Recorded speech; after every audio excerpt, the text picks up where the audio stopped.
This session is called Fundraising Stories that Protect Vulnerable Populations. How can you share your impact and tell the stories of your clients and members when you're working with very sensitive and vulnerable populations? This panel uses the experience of fundraisers working with vulnerable populations. The panelists will share innovative solutions, enabling them to be powerful digital storytellers, raise money for their cause, while also protecting the privacy of their clients. It's my pleasure to introduce Marie Zemmler-Wu, the Executive Director and Co-founder at Foster America. Welcome, Marie, and I'll hand it off to you to introduce the rest of today's speakers.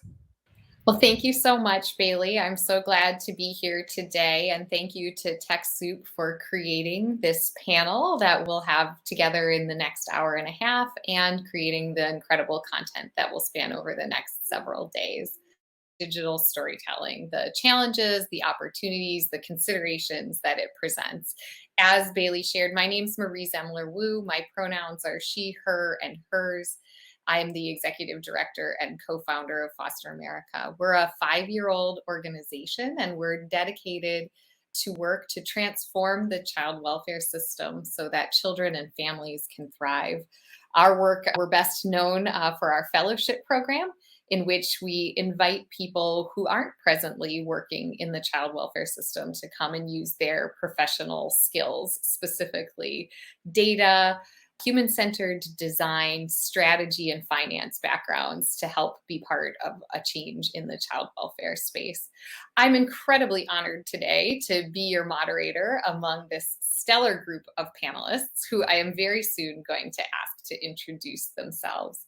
But today we are specifically diving into storytelling about the foster care system. And we think that this is particularly an important topic to consider and a way to come at looking at storytelling. I imagine some other folks on the call might themselves be making a difference in foster care or for children, youth, and families. And some others of you may have run into it and kind of be adjacent to work that you're doing. But even for those who are a little further afield from the work those of us here on the call hold near and dear to our social mission and hearts, I think it's instructive to take a look here at this work in which we're working with children and families at some of the hardest and most vulnerable points in their lives. And the considerations for what works for storytelling here in the work that we do every day, I think brings a lot to bear on the broader conversation as well. So throughout the call today, don't hesitate to put some questions over in that chat function and to upvote other people's questions that might be also of interest to you. We are certainly going to keep some time further on in our panel, but we've got some starter questions today to get us underway and to set the context for why we're together. So I'd like to give each of our panelists a moment to introduce themselves and the work that they do as we get ready to go further into the conversation. I wonder, Maggie, if I could start out by calling on you. Sure. Hi, everyone. Thank you so much for that quick introduction, Marie. So my name is Maggie, and I'm the founder and executive director of Foster Nation. Foster Nation is a nonprofit that engages the community to support and empower foster youth as they're aging out of the system to become self-sufficient adults. And our goal is really to remove any barriers to success for foster youth, because we envision a world where the community contributes to ensure that all foster youth feel supported and prepared for the real world when they age out of the system. Corey, could you jump in next? Sure.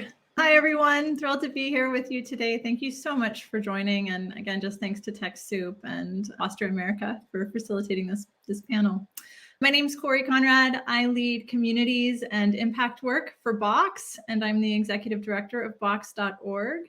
And we power the content cloud. So it takes content to get your work done, and you want to be able to make sure that that content is securely protected, particularly when you're working with personally identifiable information. And like many of you and many of us here in this conversation today, that's of the utmost importance. So security and collaboration in the cloud, able to work from anywhere, integrated with any tools or apps that you use. So that's what Box offers. And we are very, very committed to making sure that nonprofits have access to Box and the best of Box to power the really important work you're doing. In fact, there's a specific focus we have on child welfare, which is why I'm excited to join this panel today. So thank you. Kim, thank you. Hi, I'm Kim Allman, and I am thrilled to be here today. So thank you all. Thank you, TechSoup. And I am, as I said, I'm the director, or I am head of corporate responsibility and government affairs for Norton LifeLock. We are a global cybersecurity company that deals with everything related to your digital life for consumers. So we are a consumer cyber safety company. A few years ago, as part of another organization, we split off from a company called Symantec. We started a program that I'll talk more about later. But really, we realized that there was we focused on the fact that there was a disproportionate number of foster youth that are impacted by identity theft and fraud. And so we wanted to see what we could do about it. And we started working with nonprofits to help with that issue. And so that's what we're going to talk more about today. And I look forward to talking with you. Thanks.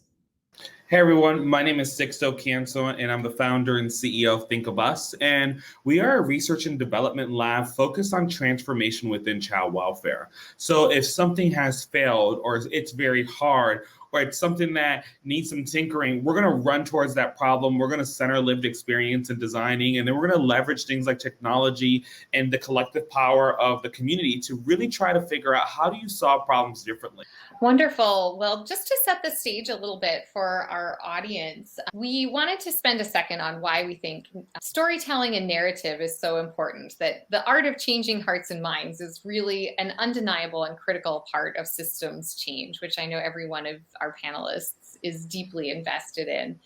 For those of you who don't routinely work in our foster care and child welfare space, on any given day, there are over 400,000 children and youth who are in out-of-home care or in the custody of their state or county on a given day. And many think of the foster care system as a relatively small part of our country, when in fact, at Foster America, and I know for these panelists as well, we think about foster care as not only impacting the smallish number of people who are there on a given day, but touching the lives of so many more. In fact, 1 in 17 kids will spend some part of their life in out-of-home care.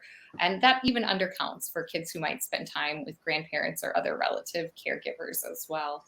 When we think about change in foster care, we think of this as a spot to get at the root cause also of some of the other most pressing social justice issues of our day. We know that 70% of youth in the juvenile justice system have had some child welfare involvement before they get to the juvenile justice system. A third of homeless young adults were systems involved in child welfare. And we also know that as a result of our country's disproportionate treatment of children and families of color, Black and Native American children are 2 to 3 times as likely as white children to wind up in foster care and end up on a conveyor belt to other broken adult systems. So we also want to share with you that while abuse stories are often what makes headlines and what people most associate with foster care, the reality is that the vast majority of children who enter foster care enter on the basis of neglect, which is very often a proxy for poverty.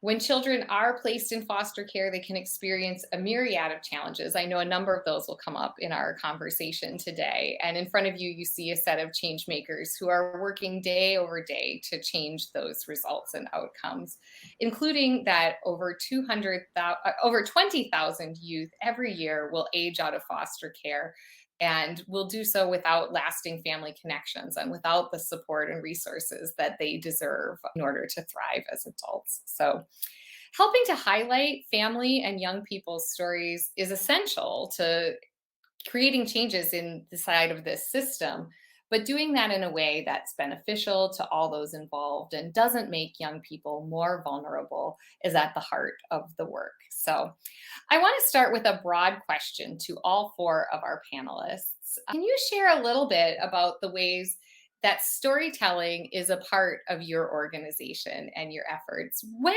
and why do you engage in storytelling? Just a round robin. Should I just take this Yeah, one? jump in, Maggie, and let's just Great. go round robin on this one. All right. So I mentioned earlier that our mission is really to work with foster youth as they're transitioning out of the system, and particularly when they get to college. So obviously we do work with a vulnerable population based on some of the trauma and some of the, lived experience they've had with foster care. However, I think our approach to storytelling is a little bit maybe different. I think a lot of organizations that work with foster youth and children when they're still in the system have a lot of just privacy and data issues that we don't necessarily have because we work with an older population. But storytelling is a huge part of the work that we do, because one of and I didn't share this earlier in the introduction, but I actually grew up in foster care myself, and that is something that my personal experience, I think, led to my realizing when I started Foster Nation how important it was to be able to tell your story without feeling the shame and the stigma. And so a big part of what we do, which we call the Speak Up series, is provide a platform that allows foster youth to feel empowered and really celebrated when they share their stories, and not just the stories or the snippets that we think will be a great marketing tool, but really in their own words. I mean, we don't change one word of what they submit in their Speak Up stories. And that is really, for me, something that is really important, because I think foster youth need to know that however they want to share their story and tell their story, they're not just a number or a statistic. They are who they want to be. So that's how storytelling plays a role in our organization. I'll jump in here. And I think the first thing to really note is that there is a specific time and place to share stories, and it has to be with a purpose. And so whenever we're asking ourselves, when we are asking someone to share their stories, what's that moment, what's that criteria? The way I would reframe and start thinking about it is, when am I asking someone to reach back into some of the most painful experiences and be able to bring that to the forefront of their consciousness, and then share and put themselves in a place of vulnerability to actually share with others? And so I, like Maggie, have also grown up in foster care.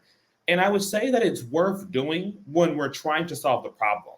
Because what we know is that in order to solve a problem, we have to understand the nuances of those experiences so that then we can become effective problem solvers. But the reality is that what has happened for so many organizations is that we've actually said, hey, let's use stories of people to break through the noise, right, of consistently having to get messages thrown at you. And when it's let's use a story to break through the noise, there's a certain level of storytelling that's appropriate. For me personally, I think we start crossing lines when we're asking to go so far deep that then we hit that point where you're really bringing out some of those most painful moments. So I would say it's one of the ways that we're conscious about using stories is when we're trying to use stories to present an understanding, to promote the organization, to fundraise, right? There's different kind of criteria that I think of in my head and different experiences that I ask a person. So when I want to fundraise, right, and I want someone with lived experience to speak at it, I'm not actually talking to a person who has who's only been speaking about their experiences for a year or two. Because in my opinion, I do believe it's more responsible for me to engage someone who's been speaking on these issues for about 5 years and can come here and say, I've gotten to a place of healing. I'm making a real conscious choice about leveraging my experience to support this organization. And then another way that we use story is in our qualitative research. I love quantitative numbers, and with the complement of qualitative stories that give you those nuances, that give you those insights, that actually lift up what are these common trends and threads, to really understand what is it that when we see numbers, right, like 20% of young people aging out on their 18th birthday and being homeless. Well, it doesn't give me all of like, what does that actually mean when you're leaving the system? And so for me, I think that storytelling and bringing folks forward, there's a responsibility now that I don't know if it was the same or as conscious as it was before, before the digital age was formed. Now more than ever, things live on so much more longer. I can follow Sixto. Thanks for that, Sixto. So it's a little bit different, perhaps, because we're not directly serving those in the child welfare system. We're serving organizations serving those in the child welfare system, organizations like Think of Us and others. And so storytelling is fundamental. It's super important. And it looks like storytelling internally to talk about the impact these nonprofit customers and partners. We seek to go deeper. So partnership truly is a desire for us, but the impact they're making in the community, and then how we can 10x that, right? So 10x it is one of our box values. It means amplify it, grow it, 10x it. And so one of the things I'm so excited about with child welfare as a thematic focus area for us is that it brings the strengths of Box and that secure collaboration integrated with the other tools you use to get your work done to a real need in our community where we're seeing real outcomes and impact. So instead of just talking about, the 10,000 nonprofits that are using Box Content Cloud or the number of Boxer volunteers we have, we can actually say, hey, look, in child welfare, the return on efficiency gains and productivity gains in the child welfare space, do you know what that means? It means social workers able to spend more time directly with the children because they're not handling the paperwork with as much time as it took before. That's facilitated. There's efficiency in the cloud with that. It means children moved from dangerous or abusive situations perhaps more quickly because application processes and flows that can now be handled in near real time through the content cloud make that possible. And so it was really a focus on impact with internal storytelling to say, hey, let's focus here on child welfare and tell some of these customer stories so that we can support and help other nonprofits in this space with similar use cases. So that's been a real big piece internally for us and led to our focus on child welfare. And then externally, it's similar, right? It's, oh, wow, once there are these stories of partners in the child welfare space, many of them nonprofits, how do we share that goodness? How do we make that known so that we can support others with the strengths of Box, meeting needs in our communities related to child welfare? And if I could jump in here just to comment off of that, Corey, I'd have to say another thing that I saw that Box has been able to do in a very masterful and wonderful way has been to actually show people in child welfare what the art of the possible is. When in 2016, when there was a White House convening a hackathon, Box showed up and started to show folks at the state and local level of like what transformation can really look like, right? If we did these specific things. And so I think part of the story sharing is also the ability to shift minds and for folks to be able to see and engage with technical folks like you all have done in child welfare to say, here's what's actually possible so that people can work on behalf of young people and children. Sorry, Kim, I didn't mean to jump in front of you there. No, that's okay. I think, we have a little bit different perspective, I think, as a cybersecurity company. I mean, one thing that we see with the storytelling is we've been able to, which is why we went to some of the organizations in terms of the FAST program, was that, we were seeing these instances of, as I said, synthetic identity fraud, which foster youth don't really see until they're aging out of the system, right? And they're applying for a credit card or they're trying to get an apartment or they're trying to do this. And, they realize their identity has already been compromised. So we felt that that was a way for us to be able to, tell stories to them, to the foster youth that we could train, to work with the nonprofits to help them with this issue, to help, really bring this issue to light. And then we could, folks, we could donate our products and maybe help do some positive things around that way. The other thing I would say is that, we started to talk to Congress about this too. And I know there was some action. I think Sixto, you were involved in this in California, but I think, one of the things, and I know, everybody on this call knows as well, is that one of the things that is most impactful, I think, when working with Congress is really sharing stories and being able to translate what you do and what you're seeing in a way that resonates.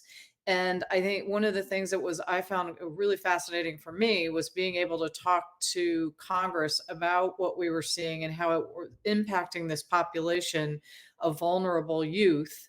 And, without being able to take the actual impacted youth and to Congress, we could translate and talk and share these stories. And we were able to really make some headway in terms of trying to raise visibility for this issue from on a company side, working with the nonprofits around this issue.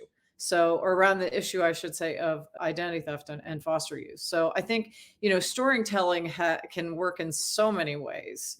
And we use it as obviously with the corporate responsibility side to talk about impact and numbers and things like that. But I think there's just so many ways that you can use it, and especially from a company side, from a nonprofit, in the way you talk to many different audiences.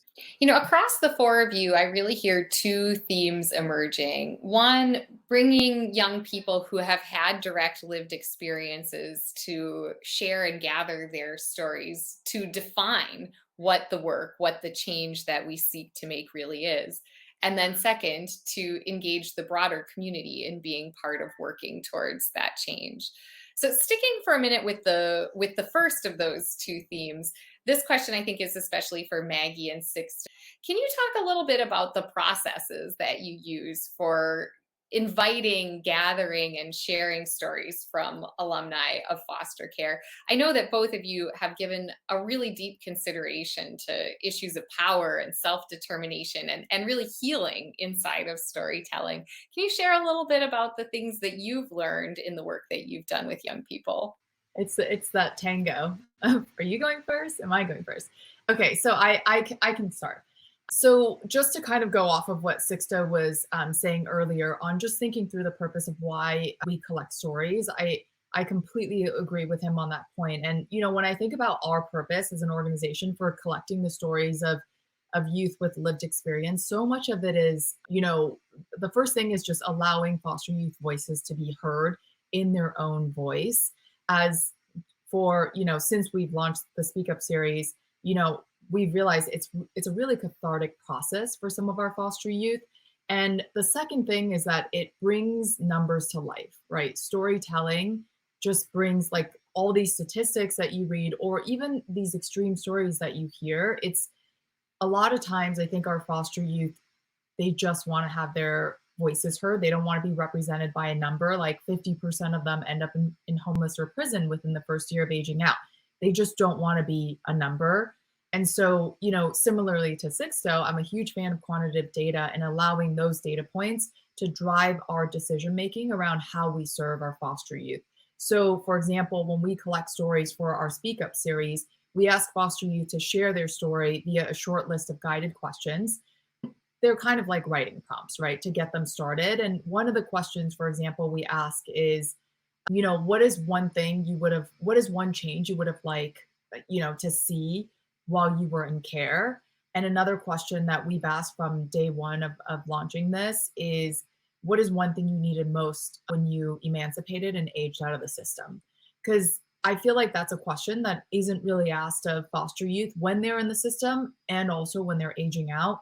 And so when we collect these stories, it really allows us to ask them some of these questions that then help us, drive our decision making. So when we collect these stories, our foster youth can remain as anonymous as they like, or if they ever change their mind about having their story out there in public, we are always, we're here to respect. This is their story. We're just kind of a conduit. And so we've had cases where some of our foster youth, once they, graduated from college and got a job in corporate America, they didn't want their story out there because they didn't want to be judged by all these coworkers that they didn't know. And so whenever they reach out, the first thing we do is respect their wishes. And since we've been doing this for about 5 years, we've had hundreds of foster youth submit stories from all over the US. And in fact, when we first launched the Speak Up series, we had foster youth submit their entire life stories to us via Facebook Messenger, which for us spoke to their desire and need to be seen and heard.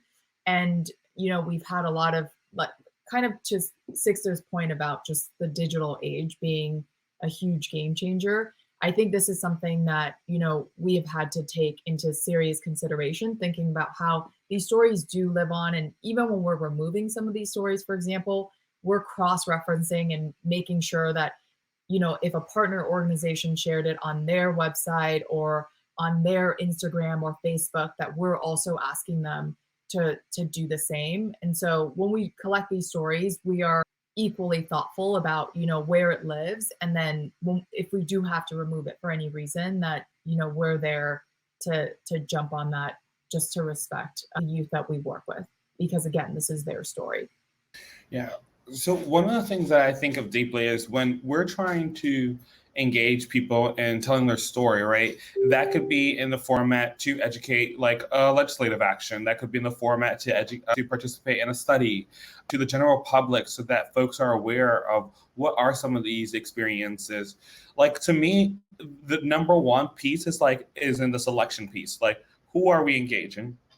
And before you bake out the project too much, how do you actually immediately get lived experience actually integrated into the process, right? And so you get an idea, like, you want to do X.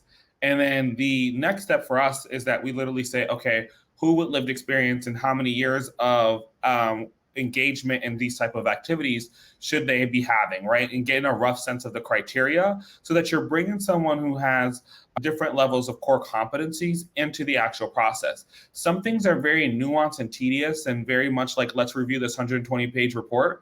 And there is a certain level of person who will find that interesting and will love to comment and will love to tear it up and say, here are the things. And then there are some people who are like, please don't ever in your life suggest that I should read 120 pages on something. And so it's really about understanding who we're selecting, how we're scoping the projects, how people are integrated into those projects. And then we found ourselves having to make sure that we have the ability to refer young people to services, and being able to keep a line around, like, how is it that we work on the core competencies around professional development, and being able to frame it that way. And then there are things that you need to be referred to do some services, and being able to do that. And the reason why we start to do this practice even more is because when we start to have different people come into the company with lived experience who were like, it was their first job in terms of internships, we realized that the job sightings without the context of helping people switch from participating in a program to then being in a workforce, that there needed to be some intentionality. And so even the stories that we tell young people about their presence is important, because we might be more damaging to them by giving them a false story around, like, oh, you can show up at the workforce and and you're here because of your foster care experience, when it's like, no, you're here to actually contribute to moving the work forward.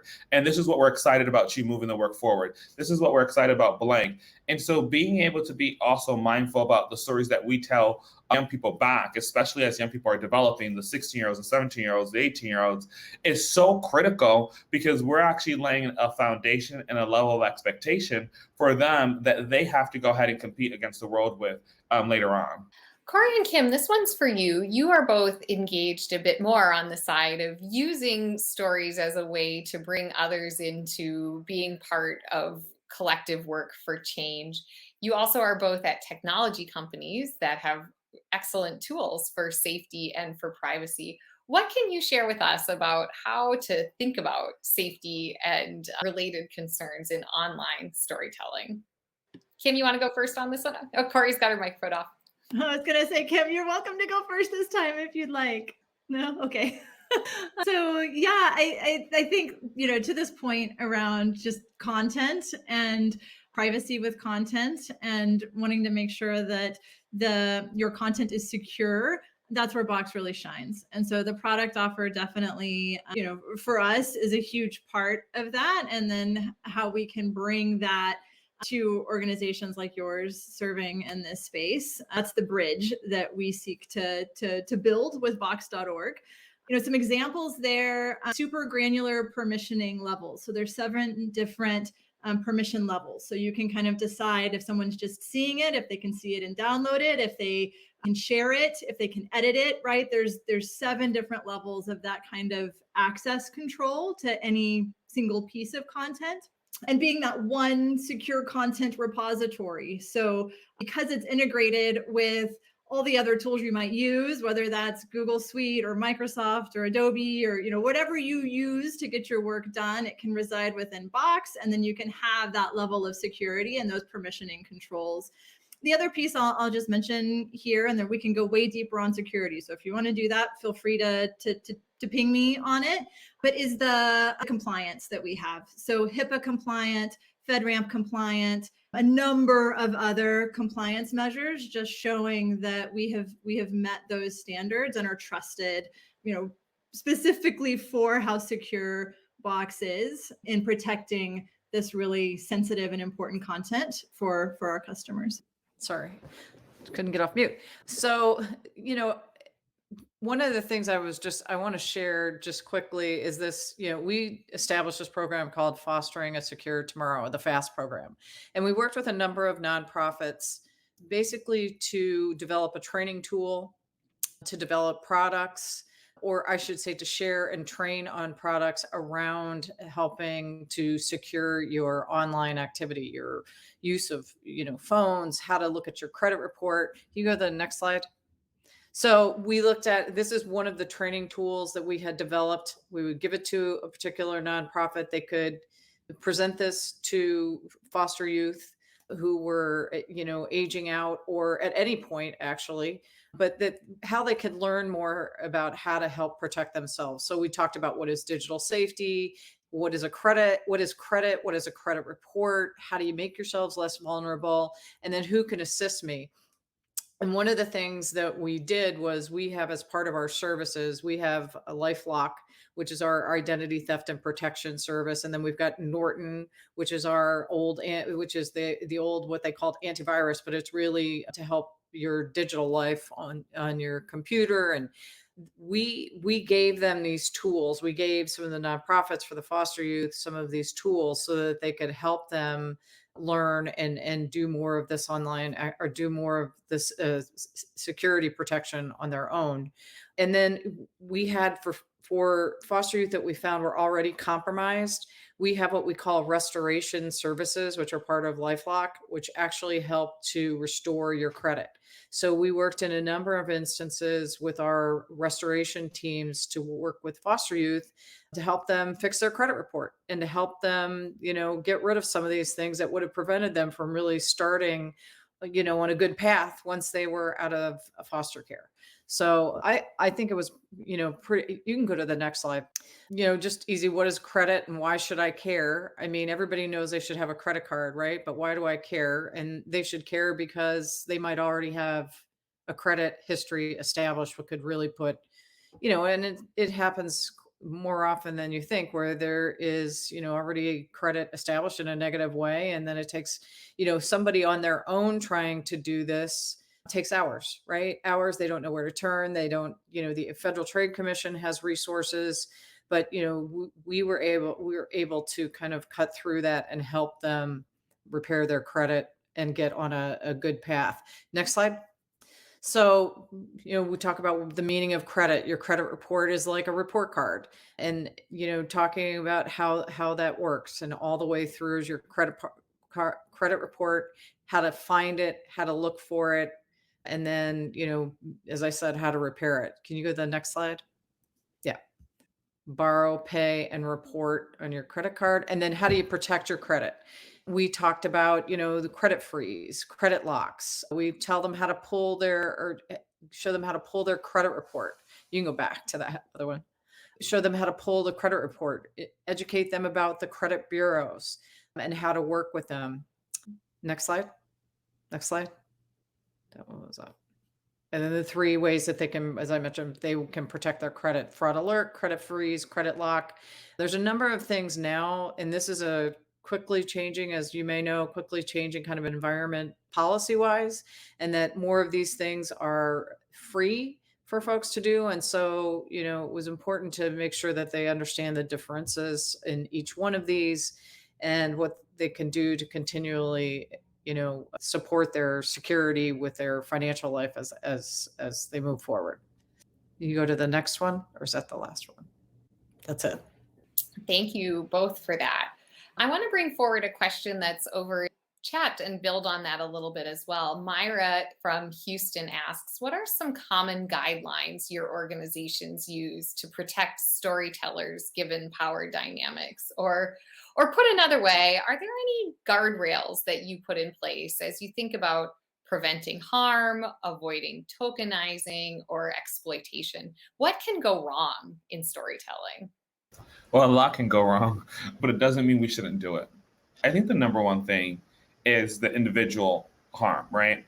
When we're not prepared, there are certain topics that I have had to even say, these are topics that I have boundaries around, to not publicly talk about them. I just haven't done enough work, enough healing, enough of my own work to be able to bring that forward. And so the risk is that you overshare. The risk is that you bring yourself to a dark place.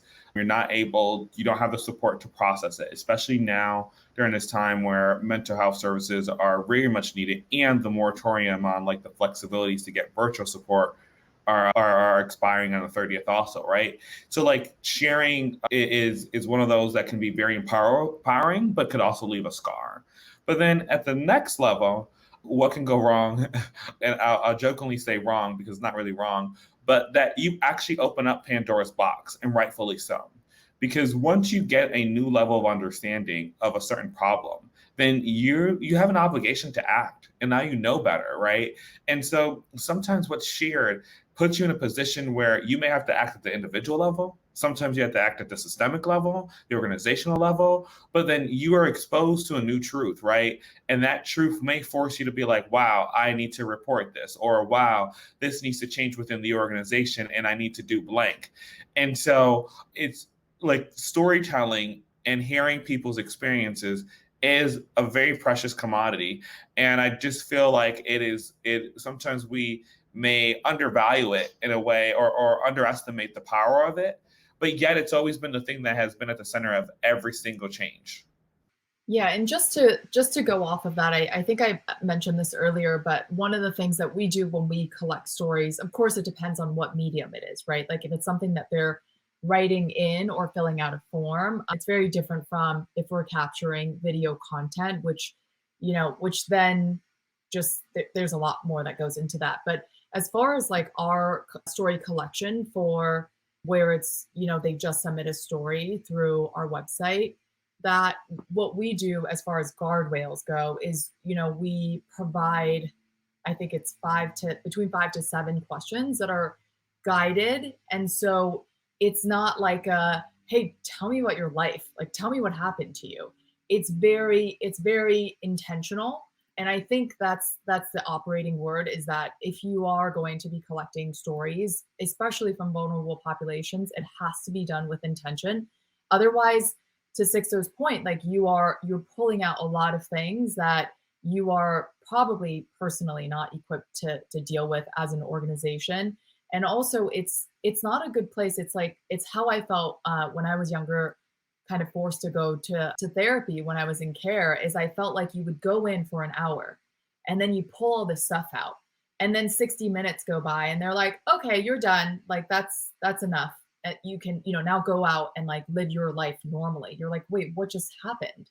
And so I think, what we do, for example, is a lot of the questions that we ask, we try and pull, of course, the reality, but the other way that we put up guardrails is that we try and ask questions in a more positive light, in a way that really helps them celebrate their accomplishments and their successes. So, for example, asking them, how has, being a youth with lived experience impact your determination? Or what changes would you like to see take place within the foster care system? Where do you see yourself in 5 years? Or how did you overcome some of the bigger challenges you faced while in the system? So not just like tell me what happened to you, or, tell me about your life, but guided questions so that they feel like they can share as much as they want or as little as they want, but also answer the question in a way that doesn't make them, seem like a pity story, which they're not. Across the things you shared so far, I hear a theme in many around consent. Getting really tactical for a minute, and I see some of these questions in the chat as well. How do you manage for consent? And is that different for online versus offline stories, for adults versus minors, pictures versus videos? Somehow tell us some of the tactical ways that you're taking care with the stories that you hold. I think for us, one of the things that we found was it was beyond just the agreement, right? Like the signature agreement. One of the things that we did was we created a bill of rights and really flipped power dynamics so that, or trying to create the situation where you're flipping the power dynamic so that as a person coming in who may be participating and sharing your story for one of our research engagements, that you're really centering these are like my rights and what I have. And then reinforcing that throughout the interview and really paying attention to when, like, because consent is not just about the written format, right? And like when you actually, okay, you said yes, now I can go through it. But sometimes we end up in a situation where you're in the middle of an interview, you're like, holy crap, this is probably not what I fully signed up for, or not, or I thought I was ready for this and not where I want to be. And so we pay attention to how's the person literally breathing? Are they disassociating? Like, are they actually like really fidgety and uncomfortable all of a sudden? Like, does it mean to like move on to another topic, or does it mean it's time to actually close the interview? And sometimes it's not about just closing the interview abruptly, but it's about starting to talk about things and like what's your favorite Netflix series and why, and like continuing along a line of questioning so that the person doesn't feel like, oh, I wasn't able to share these very intimate and vulnerable moments, so I'm no longer of value, so they shut down the interview, right? And so in that sense, we have been trying to figure out a way that we really do flip those power dynamics and that we really do continue to make sure that the experience of the person on the other side is one where they don't feel like they did something right or wrong, right? Like they feel like, okay, I'm contributing and like I'm giving you raw material to work with, and then you can figure out what to do with that. So I'll just quickly chime in here. I mean, we're a company and we like to talk about, especially when we're talking about our social impact work, we want to share some of these stories. We don't deal directly with foster youth, but we would, we take all kinds of precautions to talk and what we share in terms of what we report on in our blogs and in our CR report, our ESG report. It's very important to us. So we would never want to do anything to compromise in our but we do. They have to sign a lot of things. We have anybody who we use their picture, we use their story, we use their voice, we use whatever. We have to have all kinds of disclosures and signatures that way, which I think hopefully provides comfort on both sides. But let me just say, I mean, in that regard, we want to share where we're making an impact, right? I mean, we try very hard to not just share to share because we're putting money behind it as a corporate responsibility program. We want to share where we're making an impact. So if we feel like, this is a program that is really helping, and by sharing it, we can put more investment in it, we want to do that. So I think, it's better for us if we have support and buy-in from those who are trying to share their stories, and that we're transparent and they feel protected, and that we're trusted in that way. It's much better for, I think, everybody. So that's something that we work very hard to try to do with our CR communications.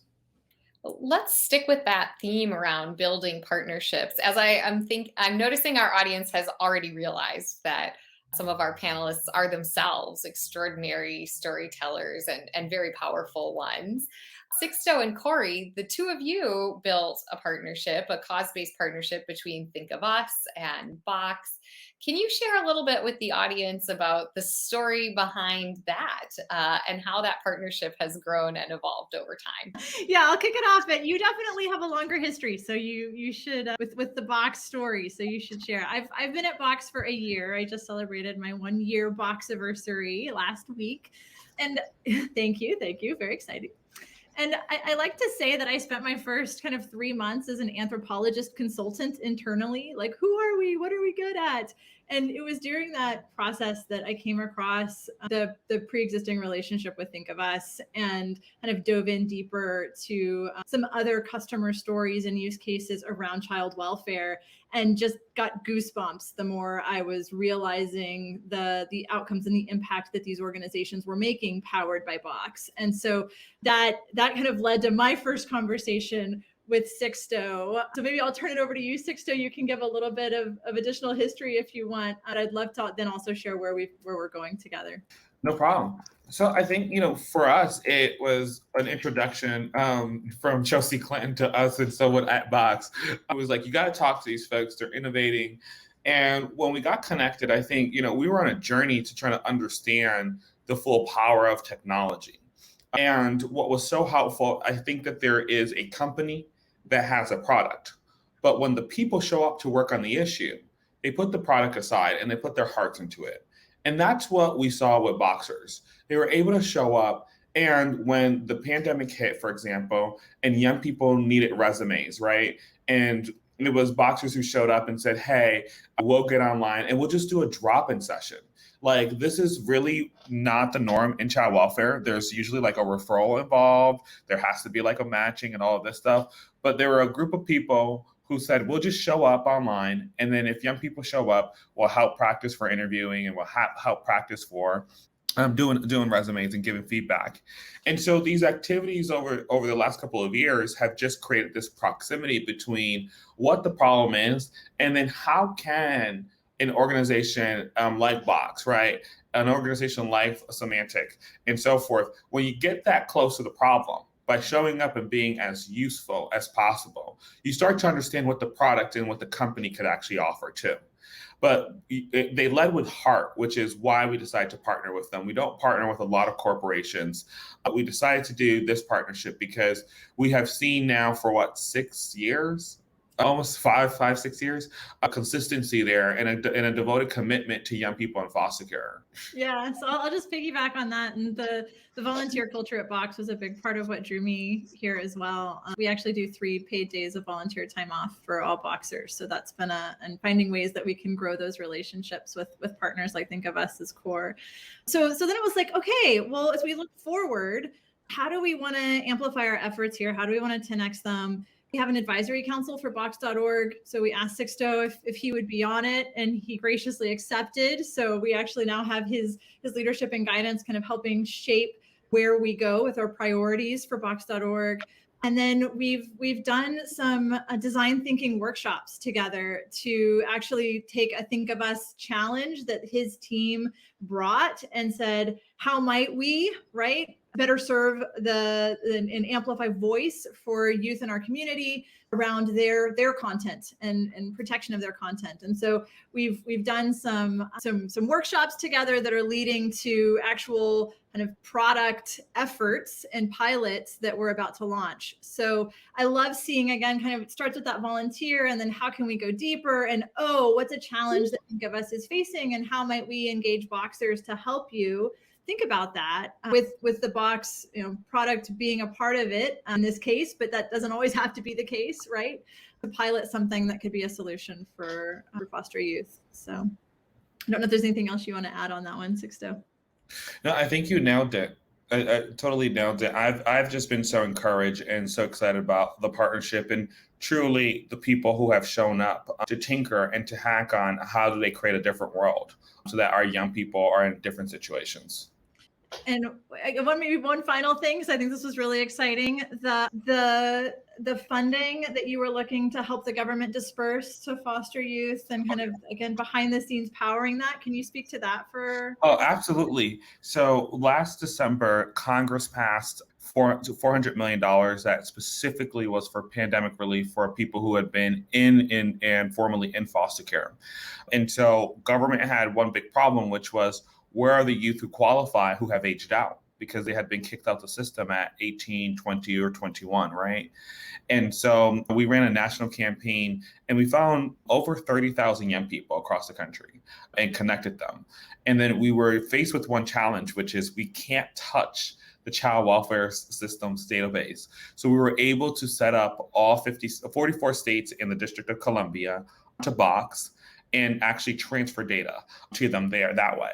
But what then became kind of the new revolution was when PII information, private information, personal identifiable information started being sent back to us from the actual states for us to mass text young people, to mass email young people. And so like that is just such an impossible, unheard of thing in child welfare. I actually don't know how to describe it for those who are not in our field, but long story short, it does not happen. But this was the largest migration of data from a nonprofit out into government agencies, and then having government agencies actually take action on it. And so now those are being actually processed. The money's going out the door. It's supposed to go out the door by September 30th. So a lot is going on that end. And then we're hoping that some of the moratoriums in place get extended, because what's happening next is that the 20,000 youth that were scheduled to age out of foster care over the last year, and the law prevented that from happening, expires on the 30th. And so I have to actually depart early from you all because there's quite a bit of a few emergency meetings on how do we actually respond to young people who will find themselves in a homeless situation, or find themselves in a situation in a couple of weeks from now where they need to get an extra job or need to do X, Y, and Z to really be able to be self-sufficient if this law doesn't get passed before the 30th. So thank you, Sixto. I think that's the power of partnership, right? Like his team brought this opportunity, this need, and we were able to support there. And yeah, it's just awesome to see the impact that our partners are able to make, and that we get to be a part of it. So yeah. And that we actually got to be able to transfer those names over to the state was like one of the biggest challenges, because if not, then the states would not have actually went the extra mile to serve older youth who they never served before. Knowing we won't have you too much longer, Sixto, I want to make sure we get this question in the conversation, especially for your input and response.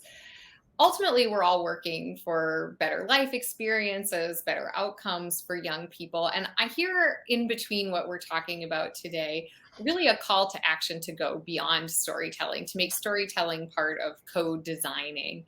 For all of you, but especially Sixto, if you can lead us off, can you talk about how storytelling is a part of, or maybe in some ways a little bit distinct from, youth engagement and youth co-design activities that you work on?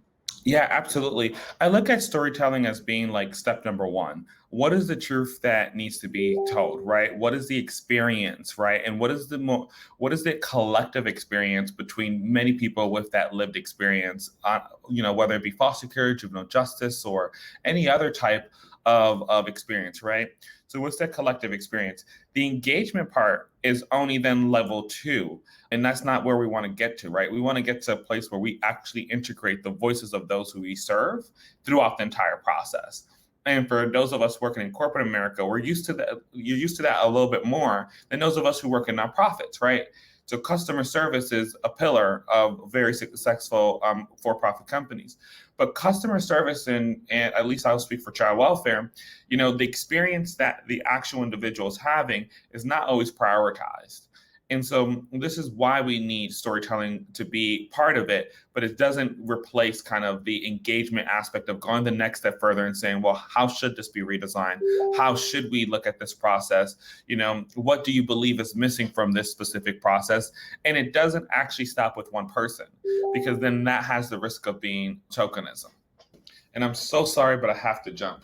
Sixto, thank you so much for being with us, and we will carry on with the rest of the panelists and bring in some questions from the audience soon too. But as Sixto departs, Maggie, Corey, Kim, other thoughts you want to bring into the conversation about storytelling and relationship to designing together? I can share another story that has been a really I think, powerful one and neat one, and it's with the Angels Foster Family Network.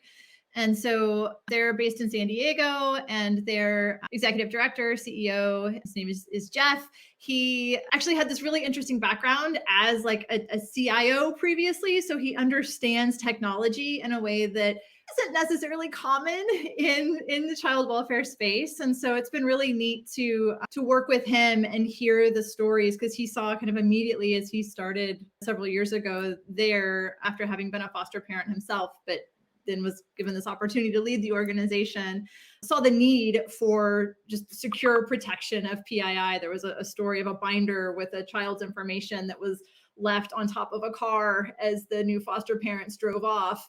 And they serve the 5 and under population at Angels Foster. And so he just like, oh my gosh, like that child's information strewn, across a highway in Southern California, wanting to make sure that that information was securely protected and maybe available to sleep deprived foster parents without having to remember to take it off the top of the car. And so he actually is the one who shared a specific stat on the time savings for some of their social workers, and just how reducing the administrative paperwork led to a 33% increase in the time that his staff was able to spend in care of or it's time spent directly with the children in care.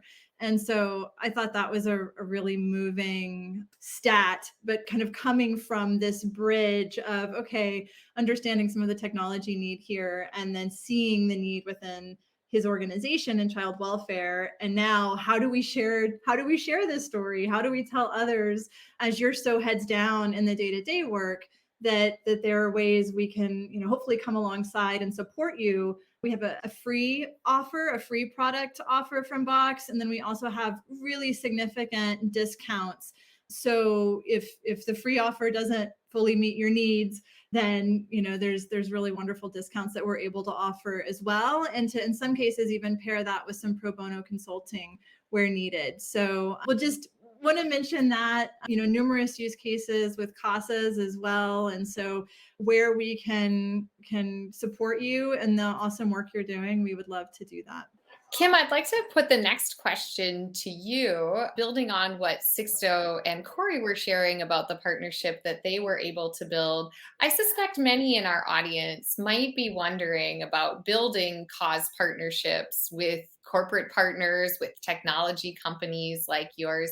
Would you offer any advice to them, knowing that Norton has been very successful in building strong partnerships, particularly in the foster care space? What advice might you offer to others who are out in our audience thinking, gosh, I'd like to power up my organization with a similar partnership? Sure. I mean, I think, what we look for is, obviously we want to find where we can make the most impact, right? Or we can, have the most meaning, I guess, and with who we partner with. We just did as I said, we split off from Symantec, almost 2 years ago now.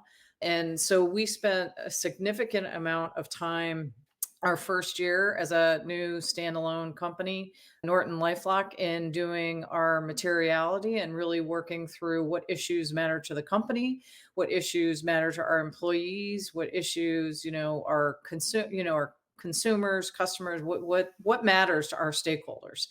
And I think, we as a team, a corporate responsibility team, really worked to narrow it so that we are working on areas around cybersecurity and around cyber safety education and training and diversity, equity, and inclusion to really make, and touch areas where we have the most impact. So I think, and then we work with, we have a foundation that we work through, the Silicon Valley Community Foundation now. And so, we work with them, we work with TechSoup. I think my advice, for anybody here is, feel free to reach out to us. I'm happy to talk. I think, we are product donation, which is why we wanted to partner with TechSoup, is we want to be, it's a big part of what we do. We want to provide VPN. We want to provide, people with, ways to have identity, or nonprofits to have identity theft protection, safe working online. And so that's a huge part of what we do. So I think, the one thing I would say as a nonprofit is like, go look at our corporate responsibility information on our website, look at our blogs, read our report.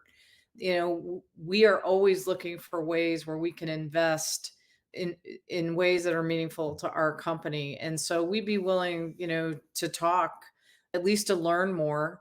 And especially, as a foster youth community, I mean, this is something that, we are intricately interested in, because we know that if we put our resources behind it, we can make an impact. I mean, the problem that we were having with the FAST program before is that, it was hard to make it bigger, right? We were making an impact, but it wasn't on a huge scale. So, or I think that was one of the things that, we would like to reinvestigate and see if we could do something in a more broad way. But, that my bottom line advice would be just, investigate the company, look at their public information, look at, their corporate responsibility or ESG work that they have online. And then, well, I want to soon get to our audience questions, but continuing on the theme really specifically of storytelling, maybe Maggie, this one can start with you and then reach out to others too. Do you think about differences in how you use stories depending on purpose? So measurement, learning, partnership development, fundraising. Do you have some different ways and differentiation between storytelling uses depending on where those stories are headed? Yes, absolutely. I think a big part of storytelling, I mean, when we collect stories, it really depends on what it's for. Like you were saying, I think one of the main things that we think about is always making sure that these stories, a lot of times we will kind of readapt certain stories, but it's typically to a specific campaign. So one example I'll give you is that during COVID, we launched a emergency food insecurity program for foster youth in the state of California. And when we had launched that, we started with 2-3 pilot schools, and a year later, we're now in 55 colleges across the state of California, and we've served over 1,500 foster youth. And the reason, I guess, our ability to scale that program in part is really because of our storytelling. So, for example, with that particular campaign, what we did was, we basically provide a meal a day to our foster youth students in college, because obviously with the lockdown, foster youth that used to rely on meals on campus now were going hungry. And so what we did was we guaranteed them a meal a day for up to 60 days. So they were either able to go and pick it up from a local restaurant if they so choose by texting hungry via their phone. We had a technology partner for that. Or they had food delivered to them through one of our national delivery partners. And in that process, what we did was 30 days into the program, we would collect kind of a feedback survey to make sure that we were addressing any specific needs that we just, couldn't have seen while we were planning this program. And through that, one of the things that we did was we asked them, can you tell us the impact of really what having a meal, at the minimum, having a meal a day means to you? And the responses that we got from some of our foster youth were, again, it's kind of a, the impact is really meant to be it's a positively spun question, but the responses that came out were it was a free form, right? So some foster youth shared a lot of very vulnerable and very detailed information about some of their challenges during COVID. And others really just shared a positive thing, that they were just happy not to go to bed hungry. So with that particular campaign, our responses were very specific to how a meal impacted you, for example. And then we asked them, if you could say anything to the donors that made this program possible, what would you like to say? And asking a question like that allows the population that we serve to feel like somebody, to kind of recognize that there is somebody who cares about them. There's somebody who made this possible. It's not just, here's a handout. It's kind of a hand up. We always say, we're just happy to get you the resources you need to, pursue your career goals or to pursue your educational goals. And so in that particular campaign, our questions were so, focused on that, versus our Speak Up series, versus, our corporate partnerships, all of the, and a lot of times, and going off of kind of what Sixto and Corey and Kim said, a lot of times when we are collecting stories, we want to make sure that it's particular to any specific campaign, and we're not asking them to go too deep. We're staying high level enough that they really, get to share what they want to share. And I think that's the key, is never really pushing that boundary too much, no matter what campaign it is, because of course, with certain campaigns, it's, we want to highlight some of the struggles that they're going through in order to help people understand the real challenge.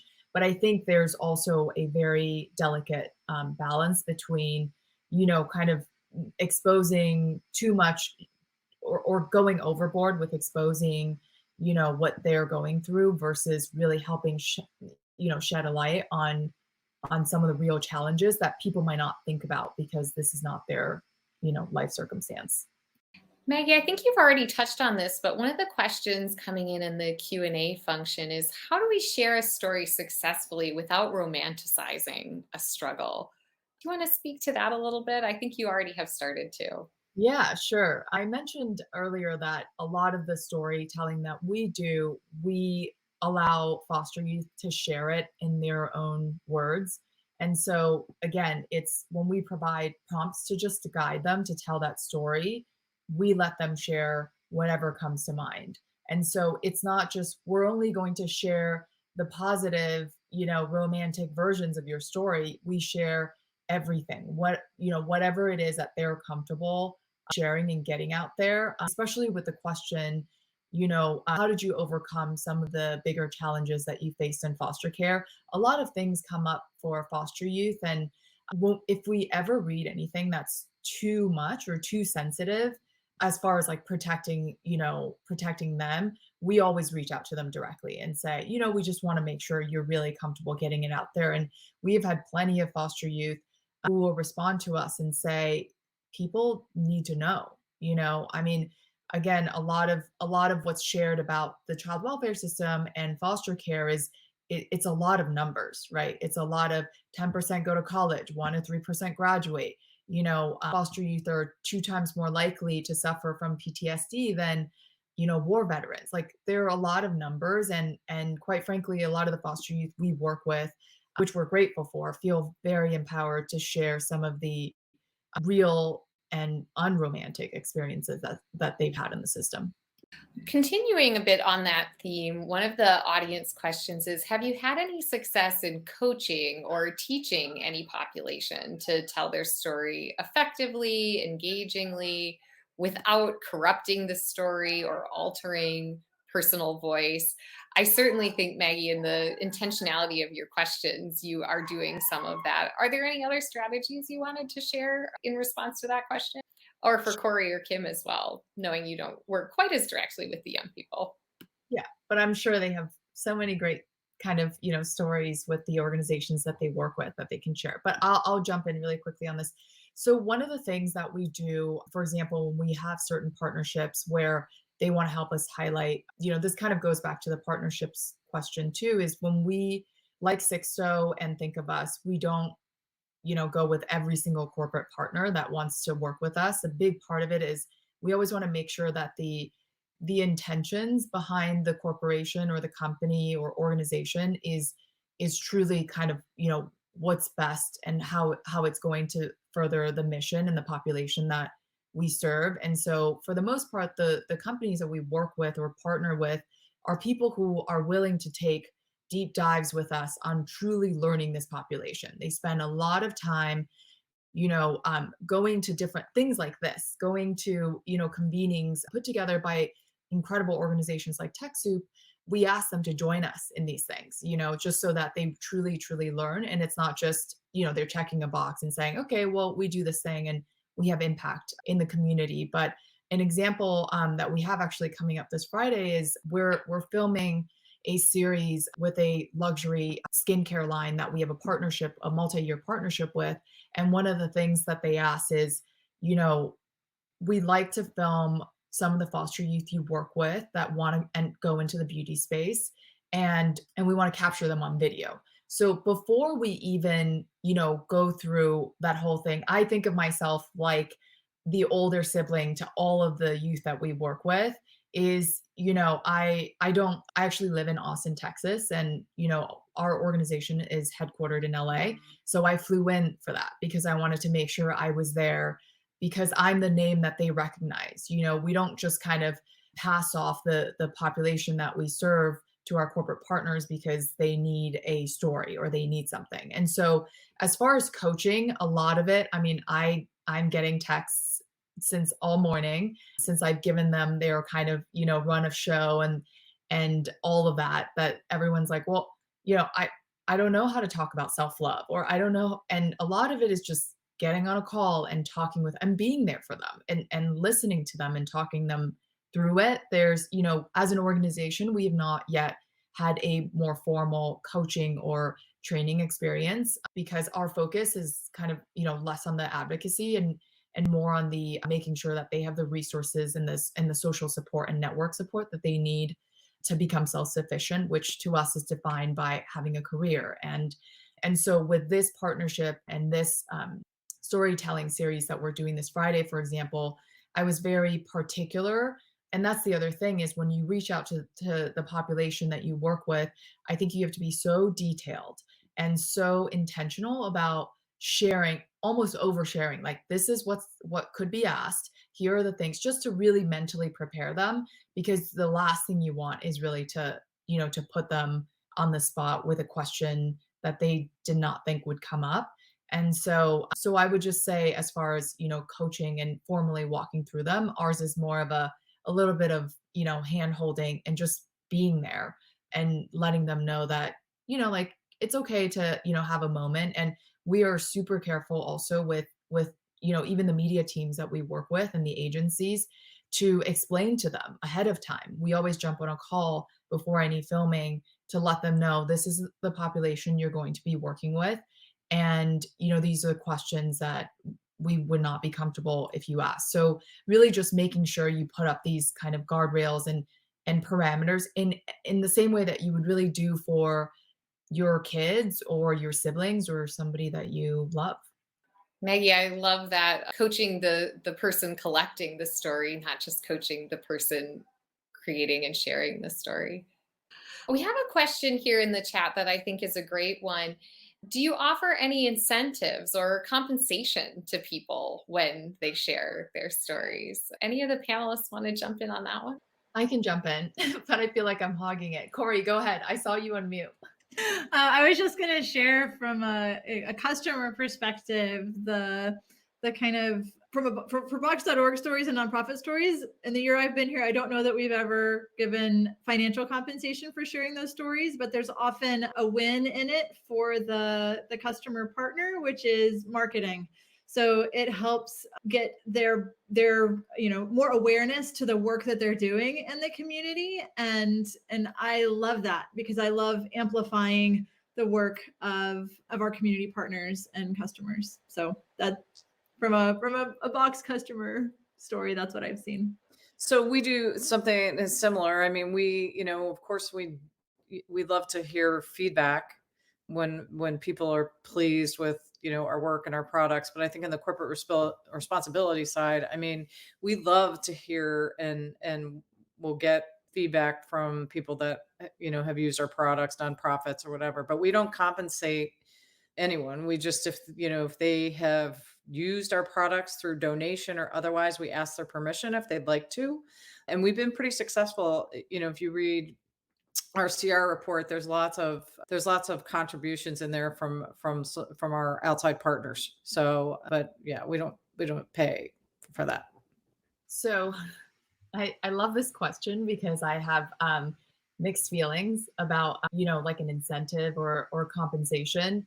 And so far, the organization, for us, our kind of internal policy is that when we ask our foster youth to speak, to keynote, to do anything for any one of our events, we think of them as if they are just somebody we would also invite to speak. Like, if we got a keynote speaker, sometimes they get paid, and we call them honorariums. So, but we really want to make sure that they feel also that they are compensated for their time in the same way that it's kind of a job, So I think, obviously, from Kim and Corey's perspective, it's a little different, because I think that B2B or that partnership is very different. I would never expect, our corporate partners to pay me to speak on anything. I'm just so grateful for the support. But I think it's very different when you're working directly with the foster youth population, because one, we know that, they need the resources. And if we can even compensate them for the hour, or sometimes it's just 30 minutes, we are happy to compensate them, a fair amount for that. And so that's something that, and when I say I have mixed feelings about it, because it's really because, having grown up in foster care myself, I think back on my going to ILP and, having to go to a lot of these things that DCFS required of us. And it was always there was always some incentive. And I realized that it kind of, in some ways, taught me to almost like only do things if there's an incentive.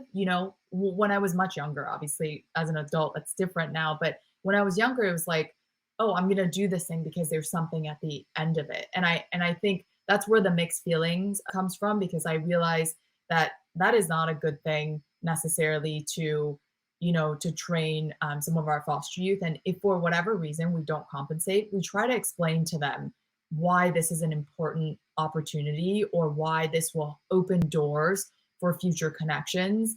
But typically if we ask them to be in a video or in something, we will compensate them for their time, just as we would for a consultant or anyone else. I'm going to channel my inner Sixto for a moment on this question too. And it's not directly speaking to the question of compensation, but one of the lessons I feel I've had the chance to learn from him is that treating each young person, each lived expert, like you would treat your most important donor, with the same preparation, care, consideration, follow-up, and gratitude that you might for the VIP of your organization, because these truly are the VIPs of the work that we're doing. And compensation, I think, relates to that as well. I think we have time for just one more question from our audience. And I wanted to grab this one. This is from a slightly different context, but it could be helpful. We work with parents of and children with intellectual disabilities. How could we set up or encourage a set of voluntary sharing systems of stories? And in addition, in creating those kinds of voluntary systems, how do you manage for permissions and any kind of legal pieces that you might need behind the scenes? So any advice, I would take this question to say, for those who might be newer to starting to collect stories, what would be some of your initial steps or pieces to put in place? I can also take this one too. So I think, when we first launched, I had mentioned the Speak Up series, which somebody had asked or put something in the chat, but you can visit our website at fosternation.org to kind of, have a frame of reference for what I mean about the stories that we share. But one thing that I would say is, I think rather than doing it through social per se, I think it's good to, just for a lot of different reasons, to have some sort of form builder that then allows you to kind of, plug into, whether it's you have a CRM or something like that. And also, for nonprofits that aren't necessarily, super tech enabled right now, I think it's really important to be careful when you're using things like Google Sheets and things like that, like where they're feeding into Google Sheets, to protect those sheets very, very carefully. Because I think when you're working with multiple people across the team, sometimes you're sharing and enabling like link share without realizing. But one of the things I would say is to set up, like a form builder. So we happen to use Paperform. I know a lot of organizations that use Airtable and things like that, but really thinking through what are the types of, like, really what's the purpose, right? Like going back to Sixto's point, is what's the purpose of collecting the story, and then working backwards from there. If the purpose is for fundraising or for a particular campaign, what are the responses that the organization would like to elicit, that I think using that to kind of frame some of the questions. So we use Paperform, and we basically, we've thought this through, and it was kind of an iterative process that we've built upon, and it's been 5 years in the making.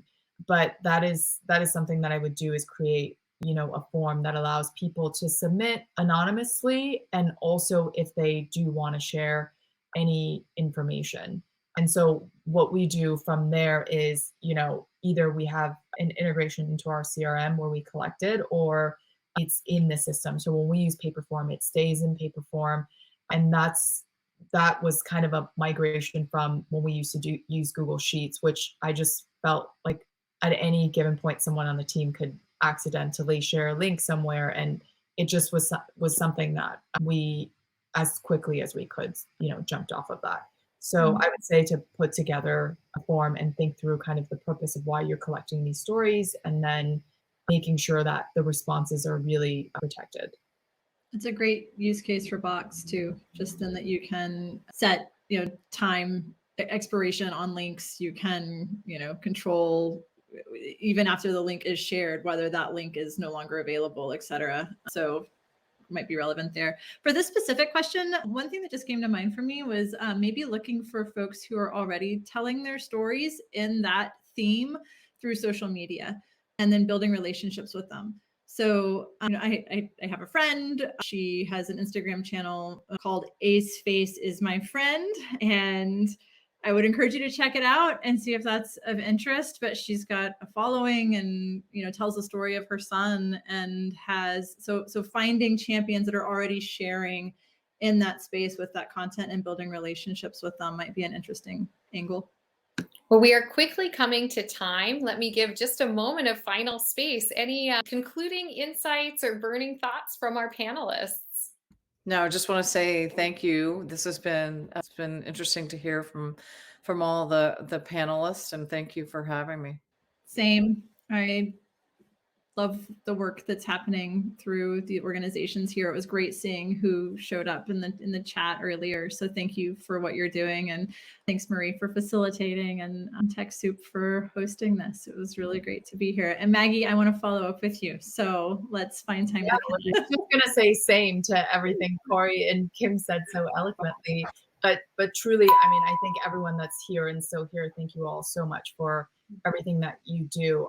We work with a lot of the directors that work with foster youth students on food hospices, and I always say, you guys are really like the everyday heroes, the people who are really boots on the ground. And so thank you all so much for being here, and to TechSoup for facilitating, and Marie for just being our amazing host. Well, what a great time together. TechSoup, thanks for making this beautiful space for us. And Bailey, I'll hand it back to you to conclude our day together. Thank you, Corey, Kim, Marie, Maggie, and a shout out to Sixto.